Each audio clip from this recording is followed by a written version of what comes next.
Hello बच्चों, स्वागत है आपका हमारे चैनल सीवी शर्मा क्लासेज पर। हमने कार्य पुस्तिका प्रखर कक्षा 8 हिंदी जिसका आकलन 1 और 2 पहले हल कर लिए थे। आज देखेंगे आकलन नंबर 3 व 4। आकलन नंबर 3 हल करते हैं। पहला प्रश्न है, नीचे लिखे अशुद्ध शब्दों को शुद्ध रूप में लिखिए। पहला है जिसमें प्राथमिक अशुद्ध लिखा हुआ है, इसको शुद्ध करके लिखेंगे हम प्राथमिक। अगला है फूल, फूल को शुद्ध करके लिखेंगे तो इसका फूल हो जाएगा। अगला है हिंदी, अशुद्ध लिखा हुआ है, इसकी बड़ी की मात्रा लगा के दा पर हम इसको शुद्ध लिखेंगे हिंदी। अगला शब्द है हमारा बदर लिखा हुआ है, इसको शुद्ध रूप में लिखेंगे तो हम बंदर हो जाएगा। प्रश्न नंबर 2 देखते हैं। नीचे लिखे गद्यांश को पढ़कर प्रश्नों के उत्तर दीजिए। घटना अप्रैल 1799 चौथे मैसूर युद्ध के मैदान की है। जनरल हैरिस के नेतृत्व में अंग्रेज फौज ने मैसूर राज्य पर हमला बोल दिया था। अंग्रेजी फौज राजधानी श्रीरंगपट्टम के काफी नजदीक पहुंच गई थी, लेकिन किले तक पहुंचना आसान नहीं था। किले के दक्षिण में सुल्तानकोट गांव के पास एक ऊंचा टीला था। टीपू ने अपने बंदूकधारी सैनिकों की एक टुकड़ी उस टीले पर तैनात की थी। ये हमारा गद्यांश हो गया। अब इससे संबंधित प्रश्न हल करते हैं। आसान शब्द का अर्थ है सरल, आसन, कठिन या आसमान। तो आसान शब्द का अर्थ होगा सरल। अगला है ब, नीचे लिखे शब्दों का अर्थ लिखिए। फौज, फौज को कहते हैं हम सेना। नजदीक, नजदीक का मतलब है समीप या पास।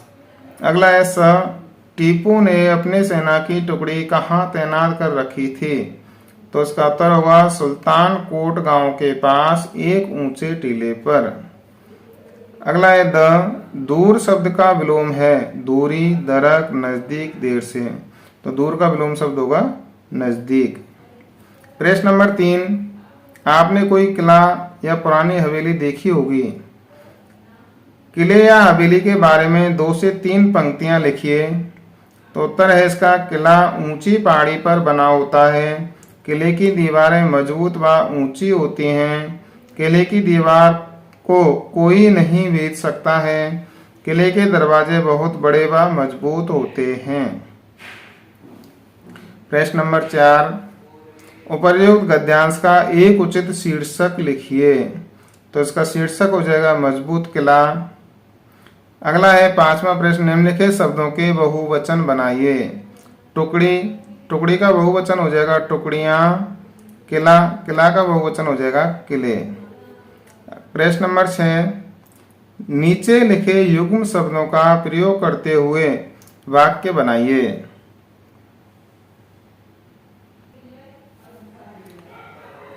पहला है फल फूल, तो इससे वाक्य बनाया हमने, तोता फल फूल पर ही निर्भर रहता है।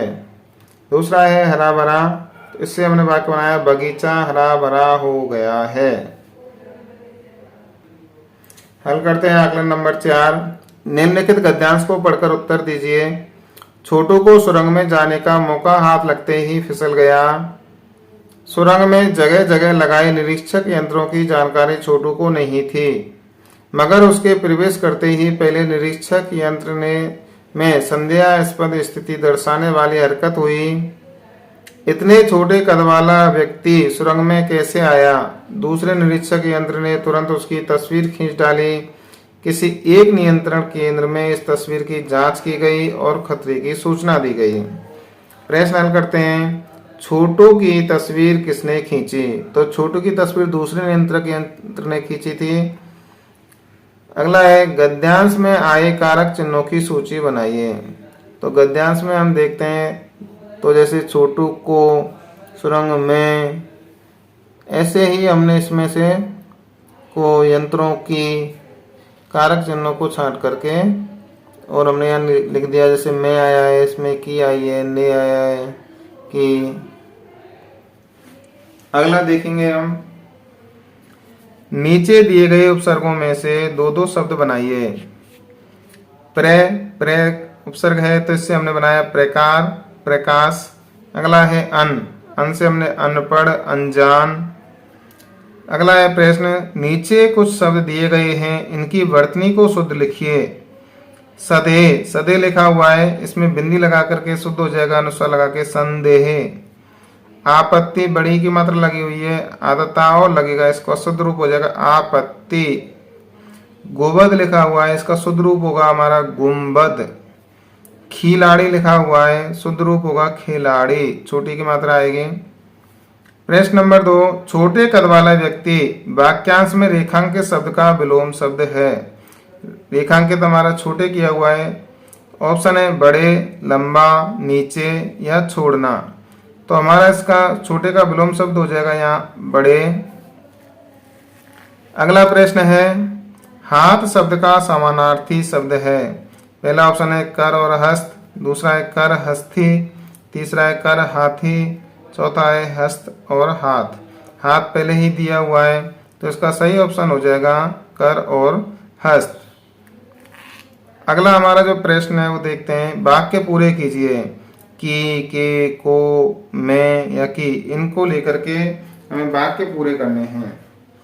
पहला है, डॉक्टर राजेंद्र प्रसाद इतने सेवा भावी व परिश्रमी थे कि, यह आएगा, शीघ्र ही जनता में लोकप्रिय हो गए।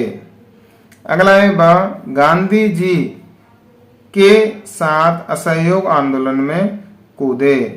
अगला है निरीक्षक यंत्रों की जानकारी छोटू को नहीं थी। अगला है नियंत्रण केंद्र में इस तस्वीर की जांच की गई।